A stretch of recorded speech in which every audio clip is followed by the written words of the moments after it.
हजरत आदम और हव्वा की दास्तान।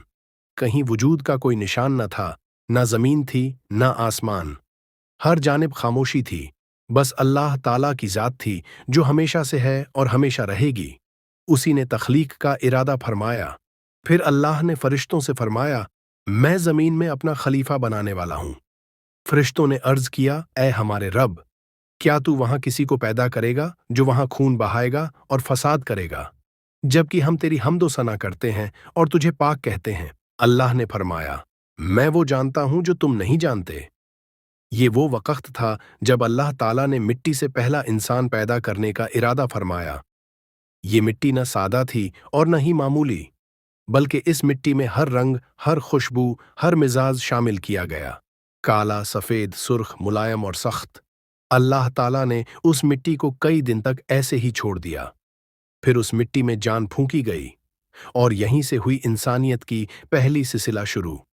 अल्लाह ने उसे आदम नाम दिया, जो मिट्टी से बना। जब हजरत आदम अलैहिस्सलाम को तख्लीका किया गया, अल्लाह ताला ने उन्हें इल्म सिखाया, हर चीज के नाम। ये इल्म ऐसा था जो फरिश्तों के पास भी न था। फिर अल्लाह ने तमाम फरिश्तों से फरमाया, आदम को सजदा करो, और तमाम फरिश्तों ने सजदा किया। सब ने अल्लाह के हुक्म को मान लिया, सिवाय इब्लीस के।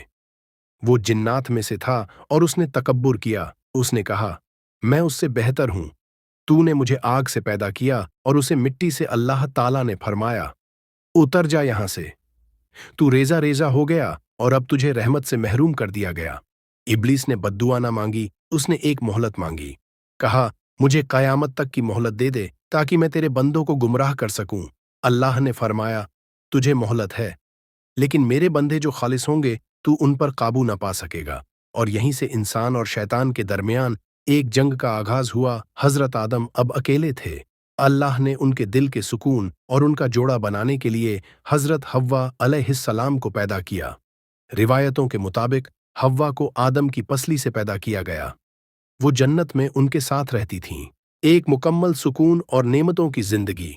हजरत आदम और हजरत हव्वा को अल्लाह ताला ने जन्नत में मुकाम अता किया, जहां हर तरफ नेमतें थीं। खूबसूरत बागात थे, मीठे फल, बहती नहरें, शफाफ हवा और सुकून ही सुकून। अल्लाह ने उन्हें हर नेमत से फायदा उठाने की इजाजत दी, मगर एक हिदायत भी दी, इस दरख्त के करीब मत जाना, वरना जालिमों में से हो जाओगे। वो दरख्त कौन सा था, उसका नाम क्या था, इसकी तफसील कुरान में नहीं आई, मगर हुक्म वाजह था, करीब भी मत जाना। अब इब्लीस, जिसे अल्लाह की रहमत से निकाल दिया गया था, उसी दिन का इंतजार कर रहा था। उसने कसम खाई थी कि इंसान को रास्ते से हटाएगा। वो जन्नत में दाखिल तो ना हो सकता था, मगर किसी तरह उसने आदम और हव्वा से बात करने की राह निकाल ली। वो आया और वसवसे डालने लगा। उसने कहा, क्या मैं तुम्हें ऐसा दरख्त न बताऊं जो अब्दियत, हमेशा की जिंदगी और मुल्क ए लायबला, कभी खत्म न होने वाली बादशाहत दे। हजरत आदम और हव्वा ने पहले इनकार किया, मगर इब्लीस बार बार कहता रहा, यहां तक कि उसने कसम खाई, मैं तुम्हारा खैर ख्वाह हूं। इंसान कसम को बड़ा मानता है, और आदम व हव्वा अल्लाह के नए बंदे थे, दुनिया के मकरो फरेब से नावाकिफ। वो गलती कर बैठे। उन्होंने उस दरख्त का फल खा लिया। जैसे ही उन्होंने फल चखा, उनकी लिबास छीन लिए गए जो जन्नत की हया से उन्हें मिले थे। वो शर्मिंदगी के मारे पेड़ों के पत्तों से अपने तन को ढकने लगे। तभी अल्लाह ताला का हुक्म आया, क्या मैंने तुम्हें उस दरख्त से नहीं रोका था? और क्या मैंने तुम्हें नहीं कहा था कि शैतान तुम्हारा खुला दुश्मन है? हजरत आदम और हव्वा दोनों रो पड़े। उनके दिलों में शदीद अफसोस था। उन्होंने तौबा की, रो रो कर अल्लाह से माफी मांगी। रब्बना जल्मना अनफुसना व इल्लम तगफिर लना व तरहमना लनकूनन मीनल खासिरीन। ऐ हमारे रब, हमने अपने आप पर जुल्म किया। अगर तू हमें माफ न करेगा और रहम न करेगा तो हम घाटा उठाने वालों में से हो जाएंगे। अल्लाह ताला रहम करने वाला है। उसने उनकी तौबा कबूल कर ली, लेकिन ये भी तय कर दिया कि अब उन्हें जमीन पर उतारा जाएगा, वहां जहां उन्हें इम्तिहान दिया जाएगा, मेहनत करनी होगी, सब्र करना होगा। अब इंसान की असली जिंदगी शुरू होने जा रही थी। जन्नत की आरामगाह से निकलकर अब उन्हें उस जगह भेजा जा रहा था जहां मेहनत, तकलीफ, भूख प्यास और इम्तिहान होंगे। वो जगह थी जमीन। अल्लाह ताला ने हजरत आदम और हजरत हव्वा को जमीन पर भेज दिया। कुछ रिवायतों के मुताबिक आदम को हिंदुस्तान के सरजमीन पर और हव्वा को जद्दा हिजाज में उतारा गया। दोनों अलग अलग जगहों पर थे। न तन्हाई आसान थी न जुदाई का दर्द, मगर दोनों अल्लाह के बंदे थे। सब्र किया, दुआ की और अल्लाह से मिलने की तमन्ना लिए चलते रहे। कई दिन और रातें गुजरीं, यहाँ तक कि आखिरकार वो एक मुकद्दस मुकाम पर मिले जिसे आज हम अराफात के मैदान के नाम से जानते हैं। वहीं दोनों ने एक दूसरे को पाया। एक दूसरे की आंखों में आंसू थे, मगर उनके दिलों में अल्लाह का शुक्र भी था कि गुनाह के बाद रहमत ने राह दिखाई। अब जमीन पर जिंदगी शुरू हुई। अल्लाह ने हजरत आदम को पहला नबी बनाया, उन्हें इल्म, हुनर और कानून दिया।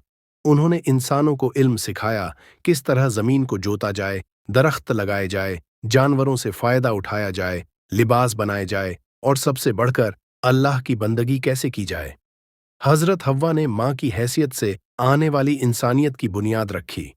वो पहली औरत थीं और तमाम औरतों की माँ। जल्द ही अल्लाह ने उन्हें औलाद अता की। उनकी सबसे मशहूर औलाद थी हाबील, नेक और सच्चा, काबील, जिद्दी और जलन वाला। जमीन पर इंसान की जिंदगी चल पड़ी थी। हजरत आदम और हजरत हव्वा को अल्लाह ने कई बेटों बेटियों से नवाजा। इन बच्चों में दो बेटे थे, हाबील और काबील। दोनों में फर्क था। हाबील सीधा, नेक, फर्माबरदार और अल्लाह का वफादार। काबील जिद्दी, घमंडी और जलन रखने वाला। हजरत आदम की ये रिवायत थी कि हर बेटा और बेटी को एक जोड़े में पैदा किया जाता और निकाह एक जोड़े के लड़के का दूसरे जोड़े की लड़की से होता। मगर काबील को ये मंजूर नहीं था। जब निकाह का वक्त आया तो हजरत आदम ने हाबील की शादी काबील की जुड़वां बहन से तय कर दी, जो सूरत और सीरत में बेहतर थी। काबील को ये बात बहुत बुरी लगी। उसकी दिल में जलन और हसद पैदा हो गया। हजरत आदम ने फैसला अल्लाह पर छोड़ा।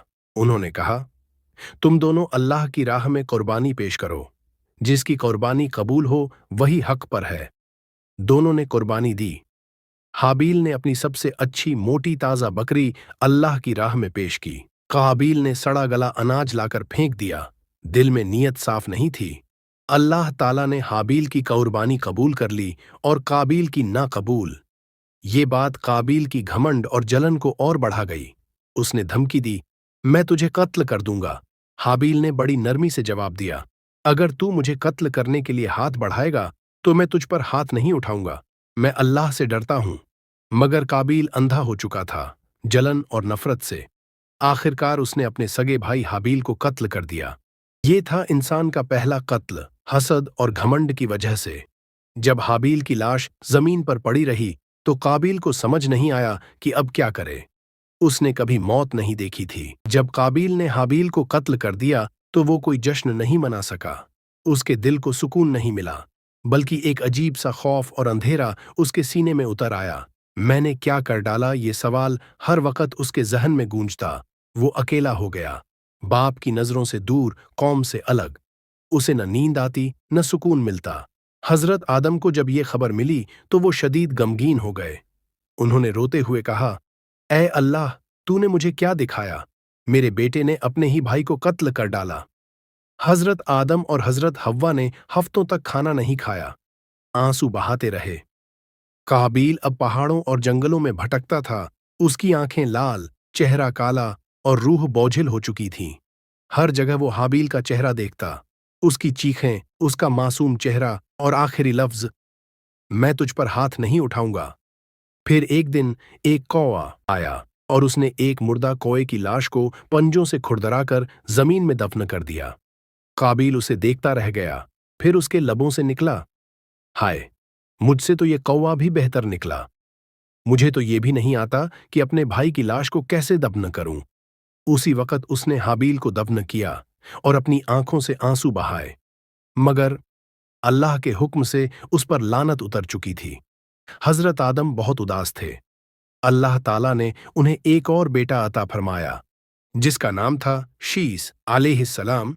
शीस बहुत समझदार, परहेजगार और अल्लाह के महबूब थे। हजरत आदम ने अपनी सारी तालीम, हिकमत और इल्म शीस को सिखाया और जब उनका वक़्त पूरा हुआ उन्होंने अपनी नबूवत शीस को सौंप दी। शीस ही वो हजरत हैं जिनसे आगे चलकर इंसानियत की नई नस्ल चली, जिसमें नबियों का सिलसिला, तहजीब का आगाज और अल्लाह की रहमत शामिल हुई। हजरत आदम अब बूढ़े हो चुके थे। चेहरे पर नूर था, आंखों में हिकमत की गहराई, मगर जिस्म कमजोर हो गया था, सांसें धीमी हो चली थीं। उन्होंने अपने बेटे शीस को पास बुलाया और कहा, ऐ मेरे बेटे, अल्लाह की राह को कभी मत छोड़ना। तुम्हें मेरी जगह नबूवत सौंपी जा रही है। इंसानों को भलाई सिखाना, बुराई से रोकना और अल्लाह का हुक्म हर वक्त याद रखना। शीस की आंखों से आंसू बहने लगे। वो जानते थे कि अब उनका बाप, पहला इंसान, अल्लाह का पहला नबी, इस फानी दुनिया से रुखसत लेने वाला है। फरिश्तों का नुजुल जब हजरत आदम की आखिरी सांस करीब आई, मलाकुल मौत, अजराइल एयस और कई फरिश्ते उतरे। वो सब सफेद लिबास में थे, हाथों में सुगंध भरे कफन और जन्नत की मिट्टी से बनी कब्र की तैयारी थी। हजरत आदम ने मुस्कुराते हुए कहा, या अल्लाह, मैं तुझसे राजी हूं, तू भी मुझसे राजी रहना। और फिर उन्होंने अपनी आंखें बंद कर लीं। इंसानी तारीख का पहला जनाजा शीस ने अपने वालिद का जनाजा तैयार किया। फरिश्तों ने उन्हें तफसील से सिखाया, गदुस्ल कैसे दें, कफन कैसे पहनाएं, दफन कैसे करें। ये था इंसानी तारीख का पहला जनाजा। हजरत आदम को जन्नत की मिट्टी से बनी कब्र में रखा गया और पहली बार इंसानों ने इन्ना लिल्लाहि व इन्ना इलैहि राजिऊन पढ़ा। रोता हुआ आसमान और पेड़ रिवायतों में आता है कि जब हजरत आदम का इंतकाल हुआ, 7 दिनों तक सूरज की रोशनी मध्यम रही। दरख्त झुक गए, हवा रुक गई और आसमां में गम का सन्नाटा छा गया। अब हजरत हव्वा हर दिन कब्र के पास बैठतीं, पत्थरों से बात करतीं और कहतीं, ए आदम, तूने अल्लाह का कलीमा मेरे साथ पढ़ा था, अब मैं अकेली रह गई हूं। कुछ साल बाद हजरत हव्वा का भी इंतकाल हो गया और उन्हें भी हजरत आदम के बराबर में दफन किया गया। आदम और हव्वा, 2 जिस्म, 1 रूह, अब मिट्टी में एक साथ सो गए। हजरत आदम के वफात के बाद दुनिया में एक खालीपन सा फैल गया था, मगर अल्लाह ताला ने इंसानों को गुमराही में छोड़ना नहीं चाहा। नबूवत का सिलसिला जारी रहा और अब ये जिम्मेदारी आई हजरत शीस के कांधों पर। हजरत शीस न सिर्फ हजरत आदम के बेटे थे, बल्कि वो उनके रूहानी और इल्मी वारिस भी थे। हजरत आदम ने उन्हें सारी आसमानी तालीमात जन्नत से लाया हुआ इल्म और अल्लाह का कलाम सिखाया था। पहली किताब, कुछ रिवायतों में आता है कि हजरत शीस पर एक सहीफा किताब नाजिल हुई थी, जिसमें इंसानों को अखलाका, इबादत, हलाल हराम और बुराई से बचने की हिदायतें थीं। वो सहीफा इंसानी इतिहास का पहला आसमानी दस्तावेज था। हजरत शीस ने अपनी कौम को इकट्ठा किया और कहा, ए इंसानों, आदम हमारे बाप थे और अल्लाह के नबी भी। उन्होंने हमें सिखाया था कि सिर्फ अल्लाह को सजदा करना है, किसी और को नहीं। जमीन अल्लाह की है, हवा अल्लाह की है और हमारी जान भी अल्लाह की अमानत है। इसलिए अपने नफ्स की नहीं, अपने रब की मानो। शीस की कौम में सादगी थी।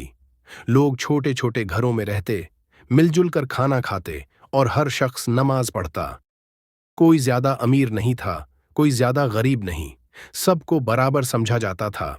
मगर शैतान फिर से बेकार नहीं बैठा। उसने काबील की औलाद में धीरे धीरे नफरत, जलन और फितना डालना शुरू किया। कुछ लोगों ने साजबाज और नाच गाना शुरू कर दिया। वो हराम लज्जतों की तरफ खींचते गए। शीस ने रोका, समझाया, मगर कुछ ने कहा, हम अपनी मर्जी की जिंदगी जिएंगे। अल्लाह ताला ने उन पर छोटे छोटे अजाब नाजिल किए। कभी बारिश रुक गई, कभी मवेशी बीमार हो गए। जो लोग अल्लाह से तौबा करते, उन्हें रहमत मिलती। जो नाफरमानी पर अड़े रहते, वो और ज्यादा मुसीबत में घिरते। आशीष ने इंसानों को खेती करना सिखाया, जानवर पालने की तरबियत दी और हुकूमत का सिस्टम बनाया जो इंसाफ पर मबनी था। उन्होंने एक दुआ सिखाई जो हर फज्र के बाद पढ़ी जाती थी, या रब्बी, तू ही हमारा खालिक है, तुझसे ही रोशनी है, तुझसे ही बरकत है, हमें गुमराही से बचा और तौबा कबूल फरमा। हजरत शीस की मेहनत से इंसान तरक्की करने लगा। वो जो इल्म आदम से मिला था, अब कौम दर कौम आगे बढ़ने लगा। धरती आबाद हो रही थी, पेड़ पौधे उगाए जा रहे थे, गायें बकरियां पाली जा रही थीं, नदी नालों के किनारे बस्तियां बन रही थीं। मगर साथ साथ इंसानों के दरमियान फर्क भी पैदा होने लगा। एस की औलाद जो हिकमत, इबादत और तौबा की राह पर चलती थी। ये लोग पहाड़ों पर रहते, सादगी पसंद थे, नमाज पढ़ते और तस्बीह में लगे रहते। काबील की औलाद जो दुनियावी लज्जतों, गुरूर और नाफरमानी में पड़ गई थी। ये लोग मैदानों में रहते, सोना चांदी जमा करते और शैतान के बहकावे में आते जाते। शैतान ने काबील की औलाद को खूब सजावटें सिखाईं, नक्काशी, म्यूजिक, जेवर और नाच गाना। वो औरतों को सजने संवरने पर उकसाता और मर्दों को उनकी तरफ मोड़ता। फिर उसने पहाड़ और मैदान के दरमियान एक खाई बना दी, जहां से एक दूसरे को देख तो सकते थे मगर मिल नहीं सकते थे। पहला फितना नाच और साज रिवायतों में आता है कि पहली बार ढोल, बांसुरी और रक्स नाच काबील की औलाद ने शुरू किया। शैतान ने इंसान के नफ्स को मजबूत किया और रूह को कमजोर। हजरत शीस ने बहुत मर्तबा रोका, मगर जो लोग शैतान के रास्ते पर चल निकले थे वो रुकने का नाम नहीं ले रहे थे। मगर नरमी से अल्लाह ने उस वक्त बड़े सख्त अजाब नहीं भेजे, बल्कि इंतजार किया, शायद लोग तौबा करें। कभी बारिश रुक जाती, कभी जानवर मर जाते, कभी बुखार फैल जाता। मगर हिकमत ये थी कि अल्लाह रहमत और अदल के साथ दुनिया चला रहा था। जब हालात बिगड़ते, हजरत शीस अकेले किसी ऊंचे पहाड़ पर जाकर हाथ उठा लेते और रोते हुए कहते, या रब्बी, ये तेरी मखलूका है, इन पर रहम फरमा। शैतान की चालों से इन्हें महफूज रख और हमारी नस्ल को नेक बना दे। फिर शीस ने एक पहली इबादतगाह बनाई, जिसे बैतुल्लाह ए अव्वल कहा गया। ये वो जगह थी जहां इंसान पहली बार जमा होकर अल्लाह की तकबीर बुलंद करते, सजदे करते और इत्तेहाद का सबक सीखते। इस तरह इंसानियत का कारवां इबादत और गुनाह दोनों रास्तों पर चल पड़ा। जैसे जैसे वक्त गुजरता गया, हजरत शीस की तालीम और नसीहतें बहुत से लोगों तक पहुंचीं, मगर इंसानी नफ्स और शैतान का धोखा कई दिलों को फिसलाता गया। हयाई का पहला दरवाजा खुला, काबील की औलाद ने औरतों को सजावट सिखाई। वो गाने बजाने, नाचने और जेवर पहनने लगीं। मर्द उन्हें देख देख कर हवस में गिरने लगे। पहला जिना व्यभिचार कहा जाता है कि इंसानों ने पहली बार बिना निकाह के रिश्ते बनाए, जिसे जिना कहा गया। शैतान ने उन्हें शराब बनाना सिखाया। अंगूरों को सड़ाकर नशा बनाया गया और लोगों ने उसे पीना शुरू किया। हजरत शीस की तड़प जब ये गुनाह बढ़ते गए, हजरत शीस का दिल रोने लगा। वो तन्हाई में जाते और सजदे में गिरकर दुआ करते, या इलाही, ये मेरे बाप हजरत आदम की औलाद है, इन्हें शैतान से बचा ले और इन्हें सीधा रास्ता दिखा। मगर ये भी अल्लाह की हिकमत थी कि हर इंसान को इख्तियार मिला था, चुनने का, समझने का और बदलने का। जब हजरत शीस की उम्र लगभग 912 साल हुई तो उन्होंने अपनी औलाद को बुलाया और कहा, मैंने जो इल्म आदम से लिया उसे तुम्हें दिया, मगर याद रखना, अल्लाह की रस्सी को मजबूती से पकड़ना और शैतान के हर धोखे से बचना। उन्होंने अपने बेटे अनूश या इनोश को अपने बाद उम्मत की रहनुमाई का काम सौंपा। हजरत शीस ने आखिरी सांसें एक पहाड़ी गुफा में लीं, जहां वो अक्सर इबादत किया करते थे। उनके बेटे और अहले बैत ने उन्हें अदब और मोहब्बत के साथ दफन किया। कहा जाता है कि उन्हें हजरत हाबिल के करीब दफन किया गया, ताकि पहली कुर्बानी और पहली रहनुमाई साथ साथ याद रखी जाए। उनकी वफात के बाद इबादतगाह में दिए जलाए गए, कुर्बानियां दी गईं और आसमानी किताबों की तिलावत शुरू हुई। अल्लाह ने हजरत शीस को एक नबी का मुकाम दिया, जिनकी तालीम ने नस्लों को रोशनी दी।